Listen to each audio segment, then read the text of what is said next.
Hi, I'm Chris Bray. I'm an Australian Geographic photographer, and I've also had my work bought by the likes of National Geographic and Discovery Channel, GoPro. And for the last 7 years, I've been running this photography course all around Australia, and I've finally got it together to put it online. So thanks for watching these videos. Before we get started though, I thought we'd take a quick look at my background, how I got to be kind of standing up here teaching you. So I actually grew up sailing around the world with my family on a homemade yacht for 5 years. So I was led to believe that constantly traveling and visiting all these amazing cultures and places, I just thought that was normal. I thought that was where everyone grew up. Apparently it's not. But life was one endless parade of photo opportunities, and I did start taking photos from when I was pretty young. That's my first ever camera, and that's a photo of me taking my very first photo. It's probably not, but I like to pretend that it is. But you can see the dolphin spectacularly leaping out of the water there. The problem is I've never actually seen that resultant photograph, so I'm pretty sure it didn't work out at all. I probably had all the wrong settings, probably still had the lens cap on, probably didn't even wind the film on. So it goes to show you're not born with any kind of great photographic talent. At least I certainly wasn't. It's more about the more you practice and the more you learn, the better you get.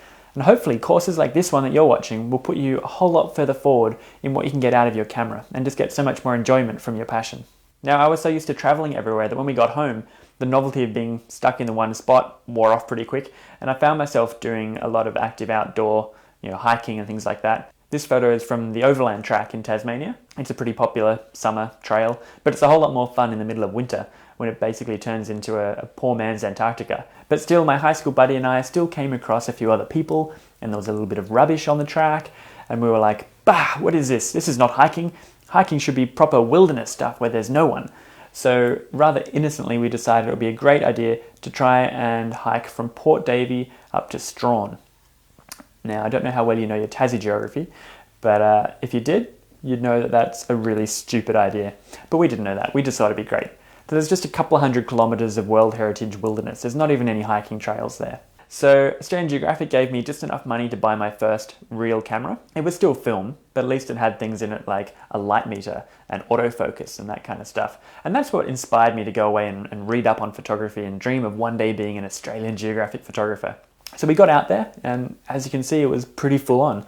It was just gradually mining our way through an endless ocean of banksia trees with a machete, giving it all we had for 10 or 11 hours a day, and then spending another hour hacking an area big enough to try and wedge the tent in there, climb inside and pull the GPS out and go, come on, how far have we gone? Beep, 800 meters. It was pretty soul-destroying kind of stuff. But in the end, the only way we could actually progress forward was to shimmy along the edges of the cliff face. So that's the Southern Ocean down there, and 30-kilo backpacks, and very much not rock climbing shoes. But just because the scrub on top was so impenetrable, there was just no way to get through it. Amazingly, we did actually make it out alive after about 30 days, and you can see by then I looked like a suitable candidate for a bit of World Vision sponsorship, because I based all my food intake on all the other hikes that I'd done, which were along recognised routes and trails and things like that. So it turns out you burn a lot more energy if you've got to cut your own path. Who'd have thought it? But the main thing was, when we came back, Australian Geographic gave us their Young Adventurer of the Year medal for that year, which then introduced us to the whole world of media and photos and selling photos. My first article was an article in Australian Geographic. They paid a little bit of money for it. Not huge money, but it was enough to make me make that connection and go, gee, that's cool. You can go and do something fun, and then you can get paid for it. So that was about the same time I started to win a couple of photography competitions, and also the same time I graduated from university with my electrical engineering degree and put that bit of paper safely in the cupboard, which is where it stayed. Because by then I was having far too much fun doing all these cool adventures around the world, hauling carts, sort of like wheeled kayak things, across islands up in the Arctic. I actually wrote a book about the adventure called The 1,000-Hour Day, which sold really well, and you can still buy it through my website. There's also an ebook available. And there was an award-winning documentary made called The Crossing that even made it into mainstream cinemas around the country, so that was cool. You can buy that on the website as well. But for me, the most amazing part of the Arctic really was the photos you could take, particularly of wildlife, because a lot of the animals up there had never even seen humans before. And if we were walking along and an Arctic fox spotted us on the horizon, he'd kind of scamper over and stop right next to us and just stare at us and try and work out what we were. You can't help but get amazing photos then. Somewhat more exciting when a bunch of these things walk up to you. Arctic wolves. I actually got chased by a pack of 9 Arctic wolves on that first trip, which was pretty exciting. Having come back from that trip, it was quite easy then to get into the whole outdoor magazine industry. a very big feature for Australian Geographic and other magazines, not because I had any great photographic talent. It doesn't have to be technically a perfect photo, because, it's a photo of an Arctic wolf. It had that niche interest angle and went with a cool story. And that was my way into the industry, really, not through any formal training. It was more through the adventures and the photos of sharing those adventures. And then Canon made me their Australian ambassador for about 5 years, Australia's low pro ambassador. Low pro, of course, make cool camera bags, including the one in this picture, which is thankfully totally waterproof, because I'm pretty sure that is the world's dodgiest canoe. That was when I was on assignment for Australian Geographic up in Papua New Guinea. That was actually the first time they ever sent a photographer overseas on assignment. So that was really exciting, and I learned a huge amount on that trip. I've been able to be the judge of a lot of competitions, and that's actually really helped my own photography as well, because you've got to learn to be really pedantic about little niggly details like, oh, it's not pin sharp, or there's a little distracting element in the background there, they should have taken the photo from around here a little bit and got that out of shot, or composition's not quite right. And I can now apply all those thoughts to my own photography when I'm looking through the viewfinder and kind of correct my own photos before I take them. So that's really helped me as well. I've been lucky enough to be able to pick and choose different assignments. I went to Borneo for a month to try and find some of the rarest animals in the world and get photos of them, which was great. So slowly but surely, my list of customers just started to grow and included National Geographic and Discovery Channel, Low Pro, GoPro, Canon, and so on. And then while all this was going on, we actually set off on another adventure. My back then girlfriend, but now wife, Jess, and I bought a really old wooden sailing boat, which is something you should never do. But we didn't know that. We spent a couple of months rebuilding it, completely ripped out the inside and got it all ready, put it in the water and decided to sail it through the Northwest Passage. So that's over the top of Canada and Alaska, through the Bering Strait and down the other side. Turns out no one's ever tried to take a boat quite that stupid through the Northwest Passage before, so that was quite an amazing adventure. Perhaps the most amazing thing was that Jess had never even been sailing before. She'd never even been on a sailing boat. So she obviously had a really steep learning curve, but she's amazing. As you can see, it's not really the easiest place in the world to learn how to sail. Pretty brutal weather. That's the Bering Strait there, that infamous little gap between Russia and Alaska. That's where they filmed that reality TV program, The Deadliest Catch. Completely irresponsible part of the world to take a little wooden sailing boat, really. But the photos you get do kind of make up for it. This is probably my favourite one of the whole trip, with our little sailboat passing behind a beautifully arched iceberg that we found in Greenland. Just amazing. And of course, the wildlife up there, as always, is amazing. Polar bears. There was one island where we could count about 10 polar bears on this one little sand spit, and I rode up as close as I dared to get some cool photos.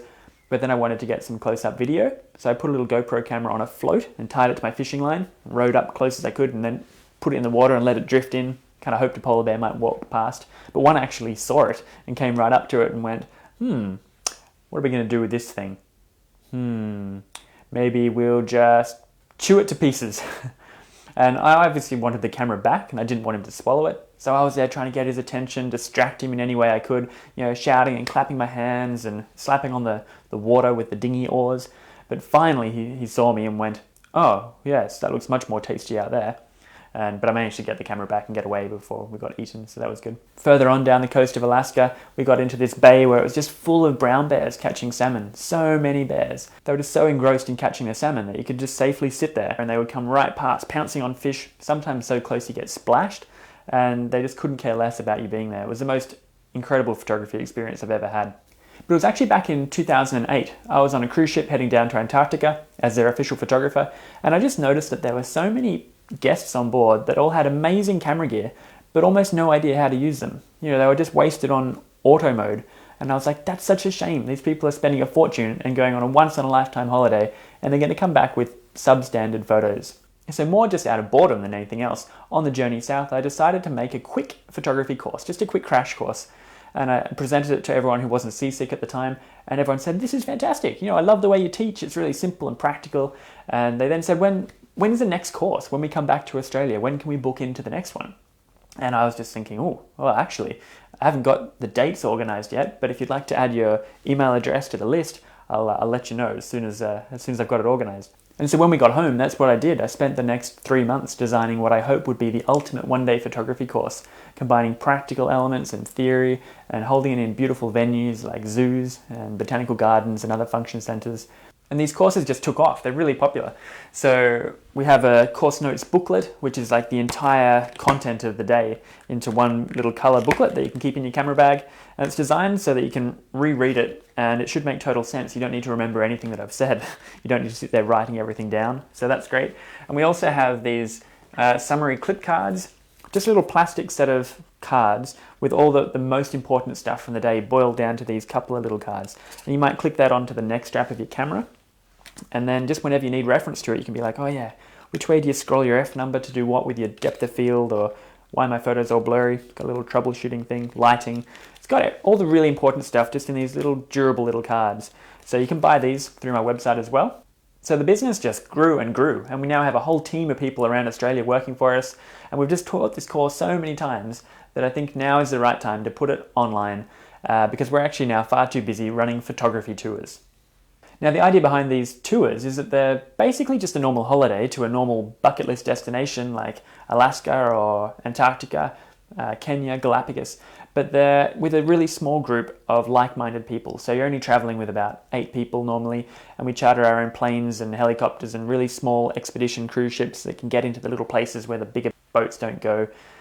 We take our guests sort of off the beaten path to beautiful little corners of the world, often that we've discovered ourselves by maybe sailboat, like the place with all the bears. We now take tour groups there. But importantly, you're traveling with professional photographers who are there purely to help you improve your photography and get better photos. You know, if you're having a problem with your camera, or how do I make this better, or why is it blurry, what could I do better? That's what we're there to help you out. So hopefully after you've finished watching this photography course, you'll consider joining us on one of our photo tours. So that's it for my background. Before you get stuck into actually learning, I thought I'd give you a heads up as to the structure of the course that you're in for. So we start with a really easy lecture on basic photography. That's just things like, setting your camera up, getting it ready, holding the camera really steady, holding it properly, things like that. Then we look at composition. That's basically just what are you looking for when you look through the viewfinder on your camera? How do you organize stuff in your photos so that it just feels more balanced or just more aesthetic? Then we look at exposure. Sometimes the photos come out a bit too bright or a bit too dark. Why does that happen? How do you fix it up? Quick little look at histogram graphs and things like that. Then we look at aperture and what that does to your depth of field. And then shutter speed and how that affects things that are moving in your photos. And then we look at ISO and what's that all about. Lighting. Lighting, of course, there's so much to learn about lighting in photography, but just understanding the basics of it, like the different types of lighting and the different directions of lighting, that can be an enormous improvement to your photography. Lenses, there's obviously so many different types of lenses in the world. Good to have a bit of a handle on how you categorize them, how you know what they do, what you need, what you don't, and so on. And then we'll finish up with a lecture on just practical advice, just bits and pieces I'd hate for someone to be able to do a photography course and not be told.